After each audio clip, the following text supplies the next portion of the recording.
Hi, my name is Katie and welcome back to my channel. In today's video, we are going to be talking about all the books that I just didn't like. Whether it was the writing, the plot, anything in general. I finished it and just didn't like it, or I didn't finish the book at all. I feel like this year it was a mixture of books that I read in one day and books that I just didn't finish. And I typically don't like to DNF a book. I feel like it's cheating that I'm not giving it its full potential. I'm not giving it I'm not giving it a chance. But at the same time, I did try. I tried to read it and I didn't like it. So there's a few books that I just didn't finish, and then there's a few books that I finished and I didn't like. Without further ado, let's just jump right in. The first book that I just didn't like was The Gravity of Us by Phil Stamper. I rated this 3 stars. This was one of my highly anticipated books of the year. It was, I don't know,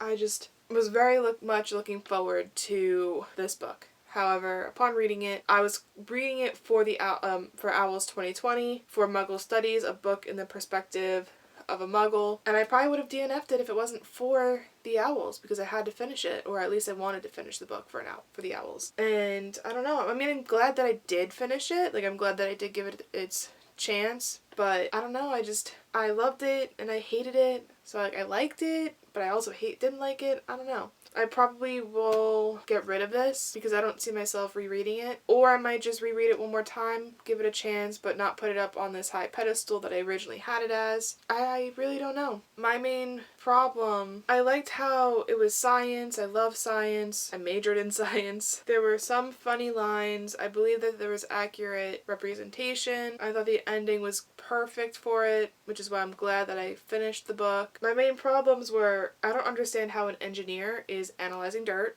for one. 2, I don't believe that there's any chemistry between Cal and Leon. I think Cal just fell in love with Leon to try and fix him. I'm not a big insta-love fan. There needs to be some sort of chemistry, and I didn't feel the chemistry with them. I didn't like them as a couple. I feel like Cal always put himself first in a situation, and I don't know if he really learned how to fix that, or if he's just saying that he's sorry. I think he just, I don't know. I don't know. I might try to give it another shot. I might just donate it. I really don't know. I'm definitely gonna give his other book a chance. I don't recall what it's called. I think it's As Far As You'll Take Me. I really don't know the premise of it, but I think I might give it a chance. I don't know. See if maybe it's just his writing style that I don't like. I don't know. But sadly, it was one of the worst books of 2020. So the next 2 books are actually together. Escaping from Houdini and Capturing the Devil by Carrie Maniscalco. I liked the first 2. I hated the last 2. I gave this one 3 stars, 3.5 stars, and then this one 3 stars. So specifically for this one, I thought the first quarter and the last quarter were very good. The middle part, that was not for me. I feel like she over-explained the magic scenes, because obviously this is Houdini, so there's going to be a lot of magic in this book, and I feel like she just took too much time talking about the magic that the person was doing in the book. And I love magic. I love magicians. However, I think it just took too much time away from the actual murder, because this whole series is about murder, and I think it was put on the back burner. It was kind of like, oh, by the way, there are people being killed on the ship or finding dead bodies all over. Maybe we should pay more attention to that instead of setting up a love triangle that doesn't really go anywhere. Or let's talk about this magic scene for 5 pages. I feel like I don't know. The one good thing I thought about the love triangle, other than the fact that I thought it was pointless, was it did reiterate to Audrey, does she actually love this person? It made her take a step back and focus and think about what she's doing, and does she actually like this person, or does she just like the idea of him? I do think that was done well. However, it could have been done another way, maybe, I don't know, but I gave it 3.5 stars. I'm not gonna get rid of it. I'll definitely reread it, but definitely one of the worst ones that I've read this year. With Capturing the Devil, I gave this 3 stars. This was definitely the worst book of the series.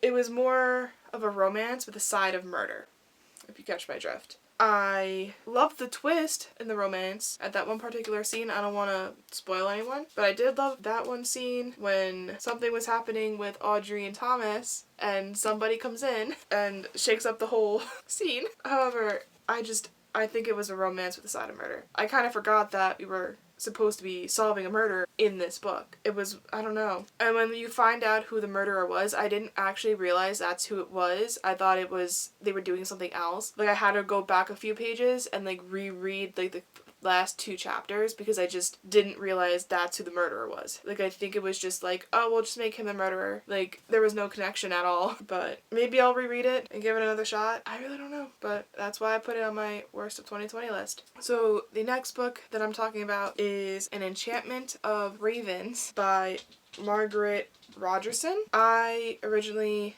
picked this up years ago when it first came out. So I was very intrigued by the plot. It just sounded very interesting. I read this for Owls 2020. I read this for Owls 2020 for Care of Magical Creatures, for Read a Book with a Beak on its cover, and obviously there's the beak. However, I didn't like it. I did not like it. I was very confused throughout the book. It felt like something was missing, but I can't tell you what is missing. I don't know. I might give it a second try. Maybe it was because I was going back and forth between the audio and the book. I think the audio was easier to understand than the book. I felt like I was missing information.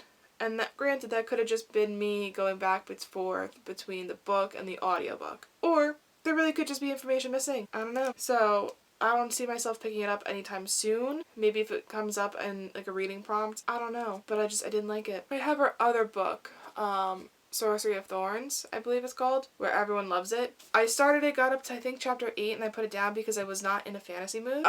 It had nothing to do with the plot itself or the writing. I wasn't in the mood for that fantasy at the time, so I put it down. So I hope to give that book a shot and maybe try this again. I don't know. It's a very quick, easy read too. I think it's less than 300. Yeah, it's less than 300 pages, so I don't know. I wanted to like it because I've had it for so long and I didn't like it. That's why it's on my worst of 2020. The next book that I'm going to talk about is a book that I did not finish, so DNF, and that is Gone Girl by Gillian Flynn. And this may come as a shocker, but I hated this book. Absolutely hated it. I want to throw it out. I've had this book, it was one of the first books I ever got. I think as soon as it came out, I got it, and I wanted to read it and then watch the movie. So I haven't seen the movie yet. I never even read, because there's no description on the back, at least on my edition. So I have no idea, when I went into reading this, I had no idea what the book was about. I went into it blind, and I hated it. I could not stand any of the characters. I hated the plot. I hated the people. I got 65% of the way done. So, page 268. So, it's really not much left. I might try and finish it one day. I don't know. I had to put it down because I couldn't stand Nick anymore. I ended up looking up to see how it ended because I couldn't read it anymore. And I don't think it's nothing to do with her writing. It was just the plot itself. I could not do it. I still want to watch the movie. Maybe the movie will be better than the book. I don't know, because it's the plot that I don't like, which is what the movie is based off of. So I don't know. I think next time I want to read a Gillian Flynn book, I have to read what it's about first and see if I'm gonna like it. But I don't know. My cousin watched the movie and said the movie was very good, which is what made me pick up the book because I wanted to watch the movie. I'm like, since she watched it, let me read it and then watch it. But obviously not gonna happen. So DNF'd. 0 stars. Maybe I'll finish it one day. I won't get rid of it yet. I'll sit on it, but worst of 2020. The next book is also a DNF, and my cousin loaned me the book because she started reading it and then got too creeped out to finish it and wanted me to read it to tell her how it, I guess, ends. And that is The Lost by Natasha Preston. It was on Wattpad, I believe. I think a lot of her books were on Wattpad, so it should have stayed on Wattpad. I made it to the halfway mark, I think, by speed reading, and then I skipped to the last chapter because I couldn't stand reading it anymore. The plot was terrible. I feel like there was no planning involved. Like, did anyone even edit this book? I feel bad for saying that, but it's true. It wasn't good. I feel like the plot was very inconsistent. At one point, one of the characters, Piper, said, "I am 10 months away from being 18. In the same sitting that I'm reading, she says, "Oh, I'm 16 years old." And it wasn't even trying to like play up her age or anything. Like she wasn't saying like, oh, I'm 17, like pretending to be older. No, it just, mm-mm. And then who gets in a car with a complete stranger while there's teens missing in the town? Tell me who does that? So I DNF'd it. I thought the ending was terrible. It made no sense, but also I only read up to the halfway point and then read the ending. So I DNF'd it, and I'm gonna give it back to her and tell her, just don't read it. Don't do it. I don't know. Maybe her other book, The Cellar, is good. And maybe I'll give it a shot. But I probably won't buy it. Maybe I'll rent it, borrow it from the library or something. Do not recommend that. The last book I have not finished yet. And I'm very iffy about. I haven't finished it yet. I'm currently reading it. I'm about, I think, 65% of the way done. 70, maybe 75. I don't know. But I'm very iffy on this book right now. I don't know if I hate it or if it's like, okay. I don't see it being more than 3 stars at this point. It can only go down.